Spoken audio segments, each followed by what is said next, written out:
안녕하세요. 안경토 회원 여러분. 오늘은 일론 머스크 관련된 내용으로 시작을 해보도록 하겠습니다. 일론 머스크가 최근에 가장 지금 핫한 인물로 떠오르고 있고요. 또 트럼프 2.0 시대가 들어오면서 지금 혁신위원회 위원장으로 곧 부임될 예정이고요. 미국의 이 상황을 지켜보면 되게 재미있는 현상을 발견했습니다. 놀랍게도 중국하고 점점 비슷해가고 있어요. 미국이 체제가. 그러니까 우리가 중국이 사회주의 국가고 미국은 자본주의 국가고 중국은 일당 독재 국가고 미국은 민주주의 국가잖아요. 근데 이렇게 놀랍게도 많은 부분들이 막 오버랩되면서 진행되는 부분이 있는데요. 그러니까 한국 같은 경우에는 이런 일이 일어날 수가 없어요. 왜냐면 일론 머스크는 세계적인 재벌이잖아요. 그런데 어떻게 선거를 도와줬다는 명목으로 어쩌면 트럼프 다음에 2인자 격으로 정부 정치에 관여를 해서 심지어 트럼프가 다른 나라 대통령 만날 때도 옆에 있고 이건 어떻게 보면 국가 기밀 상황이거든요. 근데 이런 때에도 옆에서 전화도 받고 막 이 정도로 민간인이 정부에 깊숙이 개입되는 부와 모든 걸 가진 사람이 또 정계에 들어가서 엄청난 국가의 전체 미래를 결정할 정도로 중요한 의사결정 자리에 와 있다는 거는 놀라운 일이죠. 한국의 정부 체제에서는 이런 게 불가능한데 트럼프 같은 경우에는 머리를 쓰는 거죠. 그걸 가능하게 만든 거죠. 그래서 이 핵심위원회를 정부 체제 밖의 조직격으로 만든 거죠. 그러니까 정부라는 기존 체제는 가되 정부 밖에 있는 조직이죠. 중국은 이런 것도 익숙해요. 체제 내가, 体制内, 体制外, 그러니까 체제 이내이냐, 체제 이외이냐. 여기에 따라서 중국 사람들이 연봉이나 대우나 모든 게 변하거든요. 体制이내, 체제 이내에 있으면 국유 기업이라든가 뭐 정부기관이라든가 이런 뭐 사업단위 이런 게 정부의 공무원격의 일을 하는 사람들이고 体制以外, 체제 이외는 그거하고 상관없이 정부 밖에서 돌아가는 조직기구로 말할 때 많이 쓰는 건데 쉽게 말하면 일론 머스크가 하고자 하는 이 조직이 体制外, 그러니까 미국의 전통 정부 체제 밖에 별도로 만들어지는 어떤 핵심 기구고 이 체제 밖의 이 기구가 체제 문제를 개혁에 대해서 논의하고 개혁할 건 계획하고 이런 제시안을 주는 거죠. 또 어떻게 보면 중국의 발전개혁위원회하고 비슷해요. 중국 체제에서 가장 힘센 조직이 발전개혁위원회예요. 파가웨, 우리가 약지 발개위라 하거든요. 중국의 미래의 정책들이 다 발개위에서 나와요. 일론 머스크가 맡은 이 부서가 중국식으로 말하면 발개위라고 보면 돼요. 지금 트럼프는 중국식의 발개위를 만들었다고 보면 돼요. 그래서 이런 발전개혁위원회에서 미래를 논하는 거죠. 미래의 발전을 방해하는 제도적 장애물을 없애가는 게 중국의 발개위 하는 역할인데 지금 트럼프 2.0 시대에 지금 만든 구조가 중국식 발개위가 나온다라는 거로 이해하시면 될 거예요. 그래서 앞으로 일론 머스크가 미국 버전의 발개위 주임으로 일한다고 보시면 됩니다. 근데 그게 체제 밖의 내용이 이런 많은 그 법적인 틀을 벗어날 수 있는 거죠. 어쨌든 미국의 미래를 정하는 조직 자리에 있기 때문에 일론 머스크가 지금 그 어느 역대 대통령보다 더 주목받고 가는 곳마다 인파가 몰리고 이 사람은 관계를 개선하려고 엄청 노력하는 이런 일이 벌어지는데 제가 오늘 일론 머스크 많은 이야기를 할 수 있는데 그중에 제가 집중해서 반인플레이션 감축법이라는 게 있잖아요. IRA라고 바이든 정부 때 강력하게 내놓은 법이 인플레이션 감축법이죠. 그래서 이 법안의 가장 핵심이 전기차, 배터리 등등에 대한 보조, 정부 보조를 주는 거잖아요. 세액공제라든지 정부 보조금을 준다든지 여기에 맞춰서 한국 현대자동차도 그렇고 삼성전자도 그렇고 미국에 가서 공장을 만들었죠. 트럼프는 처음에는 전기차에 대해 굉장히 반대하는 입장이었죠. 왜냐면 이 사람은 석유 재벌들을 대표하잖아요. 친환경을 강력하게 반대하고 뭐 신재생 에너지 뭐 다 거짓말이라고 그러고 어쨌든 이런 사람이었다가 전기차에 대해서는 우호적으로 돌아섰지만 그래도 인플레이션 감축법은 폐지하겠다라는 거고 트럼프 준비위원회에서는 IRA 이걸 취소하는 방향으로 지금 검토하고 있고 취소될 것이라고 저는 확신합니다. 그러면 제일 타격을 받는 게 한국 회사들이에요. 그중에 삼성전자와 현대자동차가 특히 타격을 받아요. 여기에 조금 의문이 생기는 게 있는데 왜 일론 머스크는 지금 핵심위원회 위원장으로 있고 막강한 자리에 트럼프의 가장 신뢰받는 사람으로서 그 자리에 와 있는데 전기차에 불리한 정책을 IR법을 폐지하도록 동의하냐? 일론 머스크 입장에서는 전기차를 가지고 세상을 움직이는 사람인데 왜 IR 폐지를 동의할까? 이게 어떻게 보면 모순이 되잖아요. 트럼프가 일론 머스크를 이렇게 신뢰하며 일론 머스크가 트럼프한테 형 그런 거 취소하면 안 돼요 막 이러면서 설득해서 인플레 감축법 계속 갖고 갈 수도 있잖아요. 혹 어쨌든 전기차에 대한 보조금을 계속 확대해 갈 수도 있잖아요. 근데 왜 그러지가 않을까? 이게 제가 오늘의 이야기 드리고자 하는 초점입니다. 그러면서 시대적 흐름을 비추어서 이 얘기를 해드리려고 합니다.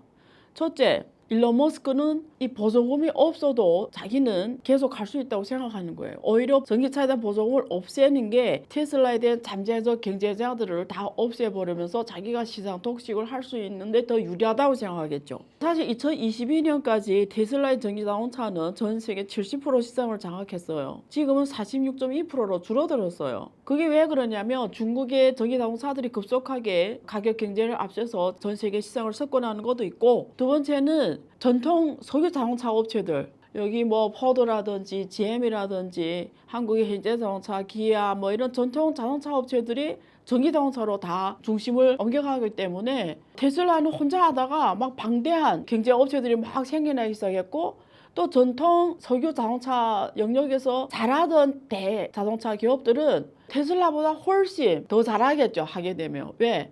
전통 자동차 업체들은 자동차에 대한 많은 노하우를 갖고 있잖아요. 어차피 오래 한 자가 이 자동차의 이해도라든가 생태계라든가 혹은 거기에 대한 산업 혁신 이런 걸 더 잘할 수가 있으니까 이런 자동차들이 나오면서 테슬라의 비중이 줄어들기 시작했어요. 지금 현 단계에서는 테슬라가 압도적인 경쟁력을 갖고 있는 건 맞습니다. 테슬라가 매년마다 자기 마진율을 공개를 해요. 2022년까지는 마진율이 23% 넘어갔는데 2023년 작년부터는 마진율을 공개를 안 하기 시작했어요. 그거는 마진율이 20% 아래로 떨어졌다라는 거거든요. 한 19점 몇 프로로 봐요. 그러니까 마진율이 계속 떨어지는 거, 시장이 굉장히 치열해지면서. 그럼에도 불구하고 테슬라는 차 한 대를 팔면은 원화로 1,200만에서 1,300만 원 남깁니다. $10,000 정도 남긴다고 보시면 돼요. 근데 GM하고 포드는, GM 같은 경우 약 4,500달러, 포드는 약 2,200달러 수준으로 그 절반밖에 못 남겨요. 그러니까 원화로 한 500만에서 300만 정도 남겨요. 한국의 현대자동차 기아는 전기차 한 대 팔아서 120만 밖에 못 남겨요. 120만에서 125만 원. 그러니까 IRA법이 폐지되면은 정부에서 주는 7,500달러 보조금이 있거든요. 보조금 못 받게 되면은 앞에서 말한 이 전통 자동차 업체들이 전기 자동차 다 적자라고 보시면 돼요. 유지 불가능하겠죠. 그러면 계속 적자를 감수하면서 하든지 아니면 안 하든지 하면은 그 비어진 시장이 테슬라로 많이 채워지겠죠. 이게 첫 번째 테슬라가 생각하는 거고, 자동차 업체는 5만 대를 추가 생산할 때보다 비용이 30% 줄어든다고 생각하거든요. 그러니까 전통 자동차 잃어버린 시장을 테슬라가 다 갖고 오면은 코스트가 훨씬 더 다운되고 파이가 훨씬 커지면서 테슬라의 더 우세로 가겠죠. 이렇게 파이가 줄어들면 결국은 테슬라한테도 불리하지 않냐. 어떤 새로운 산업이 광범한 대중들이 그걸 그냥 맘대로 쓰기 이전까지 폭발적인 대중들이 흡수하기 전에 그 시장이 되게 작은 시장이고 거의 45% 되는 대중들이 받아들이기 전까지 그 단계를 우리가 캐즘이라고 해요.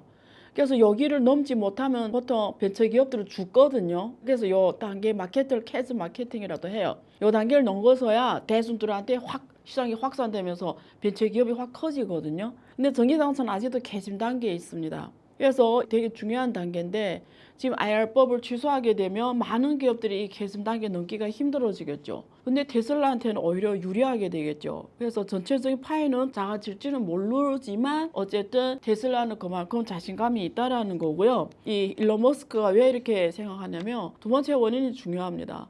일론 머스크가 있는 전기 자동차는 전기 자동차 아니에요. 제가 여러 번 누누이 말하지만 스마트폰이 된 이후부터 이 핸드폰은 스마트폰이 아니라 뭐죠? 여기 통화하는 건 부가적 기능이고 인터넷이죠. 제가 맨날 이걸로 자료를 찾고 손에서 지금 스마트폰 놓지 않고 있는 이유 중에 하나입니다. 그래서 이게 어떻게 보면 작은 컴퓨터 된 것처럼 전기자동차가 자동차 기능보다도 앞으로는 이제는 플랫폼, 스마트 디바이스 플랫폼이 된다는 거예요. 그래서 테슬라는 자동차 기업이 아니라 오히려 AI 플랫폼 기업으로 보는 게 더 정확해요. 테슬라 전기자동차가 앞으로 자율주행 자동차가 가는데 얘네들이 개발하는 방향은 뭐냐면 레이더가 아니라 딥러닝, 머신러닝 논리를 도입시켜서 이 자동차가 실시간으로 들어오는 이 데이터를 처리하면서 사고 방지나 길 안내를 하는 거거든요. 그래서 이 테슬라는 사실은 정확하게 보면 우리 인공지능 시대의 데이터 플랫폼이라고 생각하는 게 더 많습니다. 우리 곳곳에 전 서울이 다 테슬라 전기자동차가 다닌다고 생각해봐요. 그러면 첫째, 서울의 모든 지리 정보가 다 테슬라한테 접수될 거고, 운전기사의 정보가 테슬라한테 접수될 거고, 만약에 택시다 이러면 그 택시를 탄 손님의 데이터도 테슬라한테 다 접수가 될 거예요. 사람에게 의식, 주행, 입고, 먹고, 다니고, 거주하는 이 네 개잖아요. 테슬라가 전 세계 모든 사람들이 행을 장악한다라는 거예요. 전 세계 모든 사람들이 행을 장악했을 뿐만 아니라 전 세계 모든 지역의 지리적 정보를 다 장악한다는 거예요. 근데 이 일론 머스크가 무슨 사업? 스페이스 X를 하고 있어요. 하늘에서 위성을 바로 쏘는 거예요. 그 정보가 바로 연결이 되는 거겠죠. 그러면 이 사람은 모든 세계를 컨트롤할 수가 있게 되는 거예요. 우리가 이론적으로 항상 말하는 거예요. 그러니까 논리적 흐름으로 말하는 거예요. 실제 이 사람 그렇게 할 수 있다는 정치적 문제가 안에 들어가 있기 때문에 현실성이 불가능할 수도 있는데 이론으로 말을 하는 거예요. 흐름으로. 지행해서 가는 모든 사람들의 데이터 위에서 위성을 쏴주면 그게 바로바로 실시간 연결이 되잖아요. 그러면 플랫폼으로 모든 게 컨트롤이 가능하죠. 그래서 일론 머스크가 중국에 불이 나게 달려가서 제일 처음으로 요구한 게 뭔지 아세요? 데이터를 제발 사용하게 해달라는 거예요.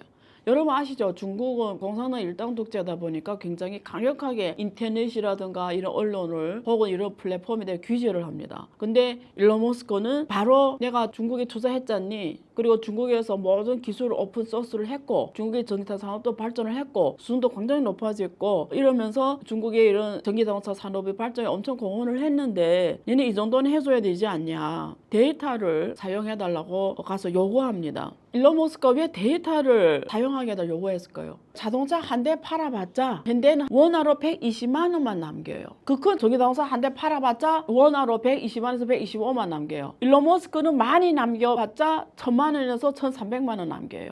그게 딱 한정이에요. 그래서 일론 머스크는 알아요. 전기자동차를 팔아서 오는 현금 흐름은 한계가 있다라는 걸. 돈은 플랫폼에서 벌어야 되는 걸 아는 거예요. 스마트폰하고 똑같은 거예요. 화웨이, 삼성전자, 뭐 중국의 샤오미 이런 기업들이 막 이렇게 오퍼하면서 지금 어제는 스마트폰 마진이 남기는 수익은 어제는 점점 줄어들어서 하드웨어에서 남기는 수익은 점점 줄어서 공간이 없어요. 뭘로 벌어요? 이 안에서 돌아가는 앱, 이 안에 돌아가는 플랫폼에서 돈 버는 거예요. 사람들이 연결된 플랫폼으로 돈 버는 거예요. 그래서 일론 머스크는 앞으로 전기자동차도 똑같다라고 생각하는 거예요. 그래서 테슬라는 AI 플랫폼 기업으로서 비전을 갖고 하는 거고, 지금 세대 구글이 전 세계에서 모든 지리적 정보를 다 가져가는 전 세계 가장 독점적인 플랫폼이잖아요. 구글 맵. 전 세계 어디 가나 구글 맵 다 잘 통하잖아요. 그것처럼 구글은 절대적인 정보 플랫폼인데 미래 자율주행 자동차 시대에는 테슬라가 지금의 구글이 된다는 겁니다. 여러분 집에 그 청소 로봇이 돌아다니네요. 우리 집에는 샤오미 AI 청소 로봇이 돌아다녀요. 서울의 모든 가정의 집에 AI 청소 로봇이 돌아다닌다고 생각해봐요. 이론적으로 말을 하는 거예요. 의식, 주행, 주거 데이터를 갖고 있는 거죠. 이처럼 이제는 인공지능 시대는 4차 산업혁명의 가장 핵심 산업으로서 가장 빠르게 성장하면서 미래의 또 새로운 게임 체인저가 된다는 거죠. 지난번에 제가 우연히 유튜브에서 일론 머스크를 인터뷰하는 걸 봤는데 사회자가 질문했어요. 네가 지금 많은 사업을 하지만 지금 또다시 사업을 시작한다면 이 시점에 너는 무슨 사업을 시작하겠냐 이렇게 질문하니까 일론 머스크가 하는 얘기가 두 개를 얘기해요.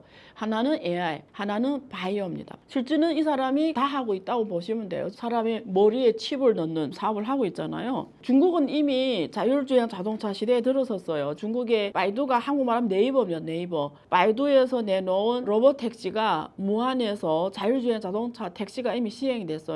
그리고 항주에서도 주요 성시 8개 구에서 지금 자율주행 택시가 돌아다니고 있고요. 중국말로 루어버카이처라고 합니다. 그때 중국 택시기사들이 막 시위를 합니다. 우리 밥그릇을 왜 뺏어가냐. 옛날에 타다 플랫폼 나왔을 때 택시기사들은 우리 밥그릇을 뺏어가는 게 타다라고 생각하죠. 앞으로는 타다도 아니고 카카오티 택시도 아니고 택시기사들이 밥그릇을 뺏어가는 거는 자율주행 자동차입니다. 는 가격적으로 못 이겨요. 그 우한에 나온 자율주행자동차 바이두에서 나온 로봇 쿠아이퍼 있잖아요. 키로 가는데 4위안밖에 안 받아요. 원화로 약 800원, 4km를 가는데 800원밖에 안 받아요. 그러니까 택시기사들이 이길 수가 없는 거예요. 그래서 전반적으로 모든 산업이 인공지능 기술이 들어오면서 택시도 택시의 게임 체인저가 된다라는 거예요. 아무리 시위해도 이 시대에서 그러면 못 막습니다. 못 이기는 거죠. 그래서 이런 시대에 우리는 어떻게 해야 되냐? 모든 산업에 있는 기업 임원들뿐만 아니라 우리 개개인들이 고민을 해야 돼요. 확실한 사실은 인공지능이 모든 산업의 게임 체인저가 되어가고 있다는 거죠. 챗GPT가 2022년 하반기부터 나오면서 작년 한 해 지금까지 챗GPT 열풍이 엄청나게 불었죠. 그래서 사람들이 챗GPT를 써가지고 우와 이런 것까지 다 알더라. 그리고 요즘에 특히 학교에서는 애들한테 챗GPT로 문장을 쓰게 해요. 그리고 AI가 그림을 자동으로 그리잖아요. 그 소라 같은 경우에는 AI가 별의별 그림을 다 그려내잖아요. 그걸로 영화를 제작해도 되고 지난번에 제가 우리 그 안경투의 회원란에 들어간 동영상 중에 하나가 녹음이 잘 안 돼가지고 제 목소리를 AI에 학습시켜가지고 안경투 회원란에 올라간 동영상에 적용한 적이 있어요.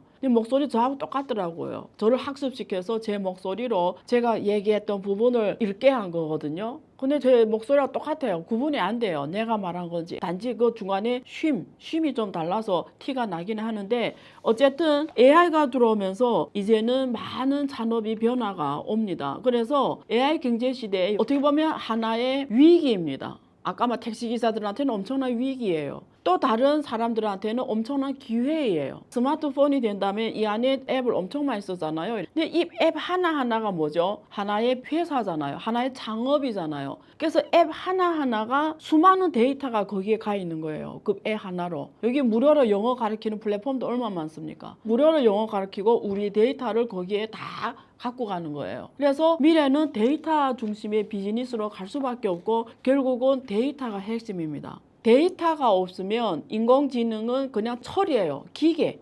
아무 의미 없는 기계예요. 인공지능이라는 거는 데이터가 없으면. 일론 머스크의 자율주행 자동차가 만약에 데이터를 안 넣으면 데이터를 학습시키지 않으면 얘는 아무런 기능을 못해요. 그냥 철덩어리예요. 그렇기 때문에 AI 시대의 핵심은 결국 데이터입니다. 그렇기 때문에 일론 머스크가 중국에 가서 요구한 게 데이터를 사용하게 해달라는 거죠. 자, 그러면 우리가 배워야 되는 게 데이터고 데이터를 모아와야 되고 데이터를 학습시켜야 되고 데이터를 가지고 인공지능 플러스 창업이나 어떤 비즈니스를 새롭게 런칭을 해가지고 그 산업의 체인저가 돼야 되는데 지금 사람들이 가고 있는 방향은 거꾸로라는 거죠. 요즘에 초등학교 애들한테 다 프로그램 가르치고 챗GPT로 글을 쓰게 하고 프롬프트 명령을 어떻게 넣고 하는 그림 그리는 무료 플랫폼이 나왔어요. 그러니까 거기다 대고 지시를 넣어서 무슨 그림을 그려내고 무슨 음악을 만들어내고 뭔가 이런 걸 많이 하는 플랫폼이 엄청 많아요. 명령어만 넣으면 음악도 나오고 그림도 나오고 문장도 지어지고 이야기도 만들어지고 뭐 다 돼요. 근데 여기서 놓치는 게 있어요. 그래서 만들어냈어요. 뭐 어쩔 건데. 테드 창이라는 이분이 너무 멋있는 말을 했더라고요. 학생들이 글쓰기 숙제를 챗GPT로 완성하는 현상을 보고 이렇게 말했어요. 체육관에 지게차를 들여와 바벨을 드는 것과 같다. 결국은 직접 운동해서 근육을 키워야 되는데 챗GPT를 가지고 글쓰기를 써라는 거는 아무리 좋은 문장 만들어 왔자 나하고는 아무 상관이 없는 거예요. 내가 챗GPT를 프롬프트 막 아주 잘 넣어서 문장이 아주 좋은 게 만들어졌어. 그걸로 당신이 늘어난 인지 능력이 뭔데요? 그 애 플랫폼이 없어지면 당신이 할 수 있는 게 뭐죠? 그 애 플랫폼이 어떤 문제 때문에 그게 없어졌어. 걔가 엄청나게 좋은 문장을 써주는 좋은 애 플랫폼이었는데 어느 순간 없어졌어. 그럼 당신은 바보가 되는 거죠. AI 시대가 우리가 배워야 되는 거는 이런 게 아니에요. 테크닉적인 거 아니에요. 인공지능 시대라는 게 뭐죠? 인공지능이 나를 대신해서 어떤 역할을 하게 하는 거죠. 말이라고 합시다. 이런 말. 그러면 우리는 말을 탈 줄 알아야 되는 거예요. 말 위에 말이 달리는 기능을 나의 부가가치로 해서 내가 더 큰 걸 만들어낼 수 있는 두뇌가 있어야 되는 거예요. 나의 그림 그리는 틀이 있어야 되는 거예요. 그래야 이 AI 플랫폼이 있든지 저 AI 플랫폼 상관없이 항상 나의 머릿속 창의적이 나오고 AI가 거기에 대해서 학습시켜서 내가 원하는 방향으로 가주는 게 키포인트입니다. 그렇기 때문에 데이터를 만드는 능력을 만들어야 되고 내가 어떤 스토리로 어떤 데이터 플랫폼을 만들어 가야 되는지를 우선 고민해야 돼요. 그럼 하나의 데이터 플랫폼은 하나의 비즈니스 아이디어예요. 하나의 창의예요. 하나의 창조예요. 그래서 데이터를 있어야 된다 이래서 그러면 뭐 아무 데이터 어느 회사나 데이터가 많아요. 모든 산업에 다 데이터가 있고 금융도 금융 데이터가 있고 뭐 산업별 다 데이터가 있죠. 그래서 이미 데이터로 되어 있는 산업들은 인공지능을 갖다 놓으면 엄청 날개에 뿔이 달듯이 내 산업의 효율을 엄청 높일 수가 있어요. 근데 만약에 내가 게임 체인저가 되겠다, 원래의 산업 스토리를 내가 아예 바꿔버리겠다 하면은 여러분들 자체가 새로운 데이터 스토리를 짜야 되는 거예요. 아, 이런 데이터 셋, 이런 스토리로, 이런 비즈니스 아이디어로 이런 데이터 구조를 만들어서 이런 데이터를 갖다 놓고 거기에 AI를 갖다 붙이면 여러분만의 앱이 만들어지고 여러분만의 AI 비즈니스가 만들어지고 여러분이 그 산업 생태계를 개변할 수가 있는 거예요. 게임 체인저가 될 수 있는 거예요. 이 동영상을 보는 분들이 이런 꿈을 가질 수 있잖아요. 내가 세계 최초 혹은 세계 유일하게 혹은 세계에서 최고의 성과를 만들겠다. 반드시 AI를 활용할 줄 알아야 되는데 그게 무슨 프롬프트로 잘 쳐야 되는 게 아니고 여러분들이 세상에 보는 눈을 스토리로 새롭게 창의적으로 스토리를 먼저 만든 다음에 그 스토리에 맞는 데이터 셋을 구조를 만든 다음에 AI가 들어와 줘야 하는 거예요. 순서가 이렇게 가야 돼요. 그래서 수십 년 동안 어쩌면 평생 해왔던 여러분들 하는 사업이나 비즈니스를 AI 시야로 데이터 플러스 시야로 한번 다시 들여다보면 100% 새로운 게 나오고 새로운 체인저가 나올 겁니다. 그래서 저는 사실은 AI 시대에도 핵심이 인간이라고 말하고 싶습니다. AI 시대는 여전히 사람이 핵심입니다. 그런데 AI가 사람을 다 대체해버린다 이러잖아요. 그래서 우리는 어떻게 해야지? 대부분 그렇게 기계적으로 하거나 기계가 로봇이와 대체할 만한 이런 자리는 아까 택시 같은 자리는 다 사람이 이제는 그 자리에 필요 없어요. 왜? 효율이 떨어지기 때문이에요. AI보다 로봇보다 당신의 효율이 떨어지기 때문에 대체될 수밖에 없어요. 그래서 우리는 근본적으로 인공지능 시대에 사람이 의미 있는 일만 해야 되는 그 자리에 가 있어야 되는 거예요. 이왕이면 먼저 가 있어야 되겠죠. 밀려서 가 있으면 이미 게임이 끝났고 당신은 그냥 끝나는 거죠. 그래서 우리가 과연 인공지능 시대에 인간이 진짜 해야 되는 일이 뭔지 이게 핵심 질문입니다. 우리가 해야 되는데 포커스를 맞춰야 된다.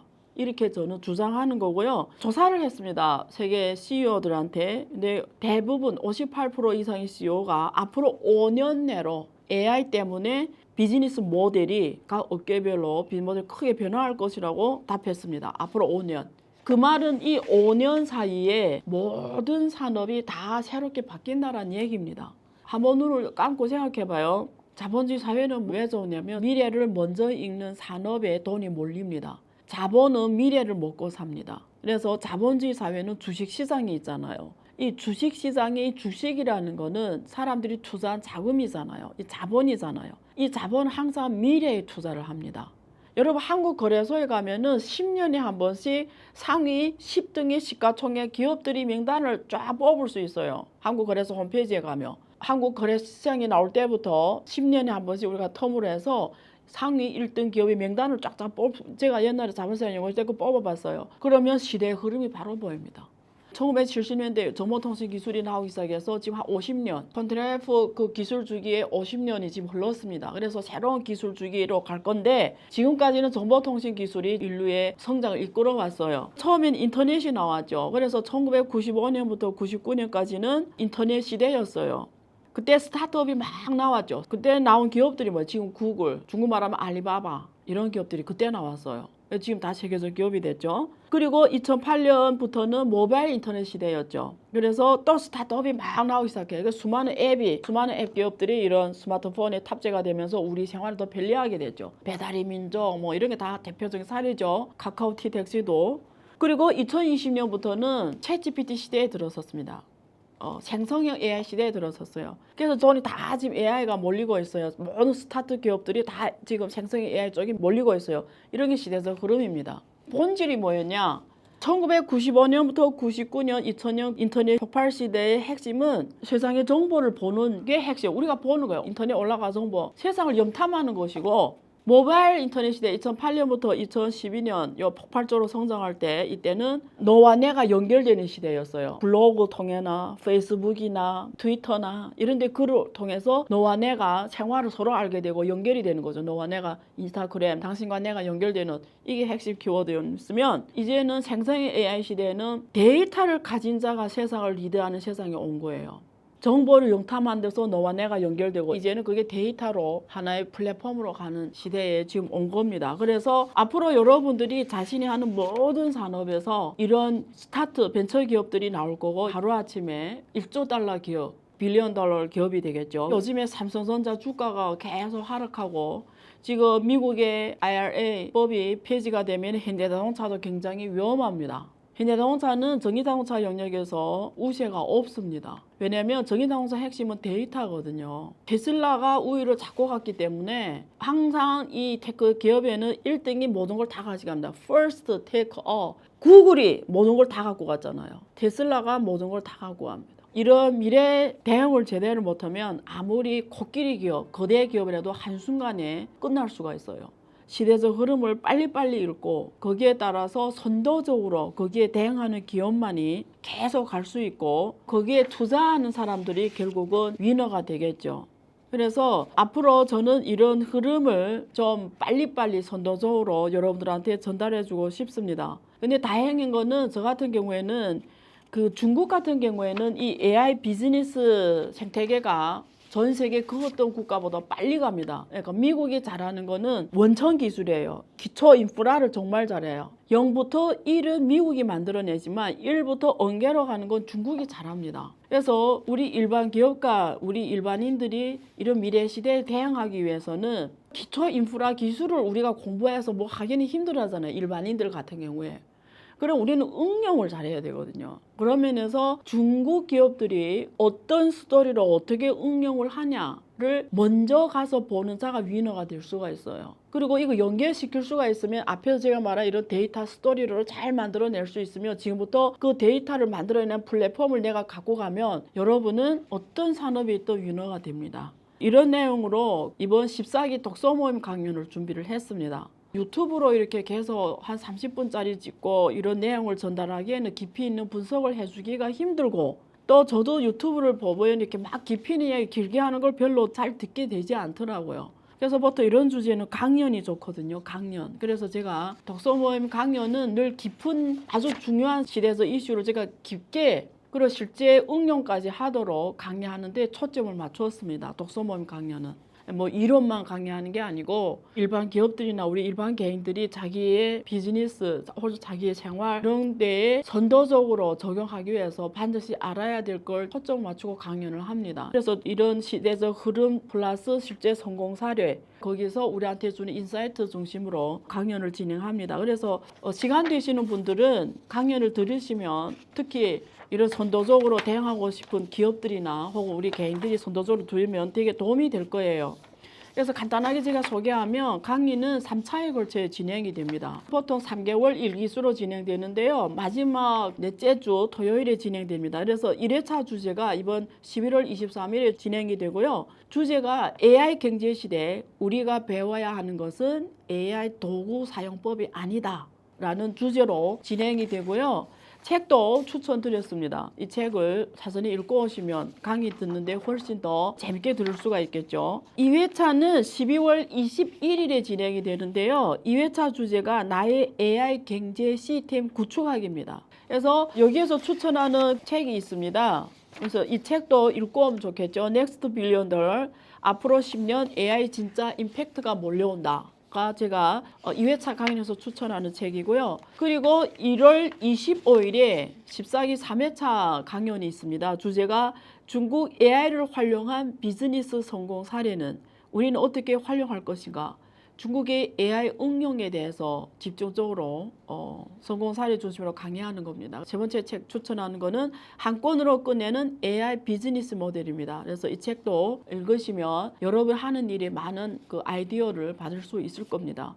그래서 어쨌든 제가 14기를 통해서 우리가 인공지능 시대, 그리고 제가 늘 강조하는 건 내가 AI를 배우는 게 아니라 AI가 나를 학습시켜야 된다.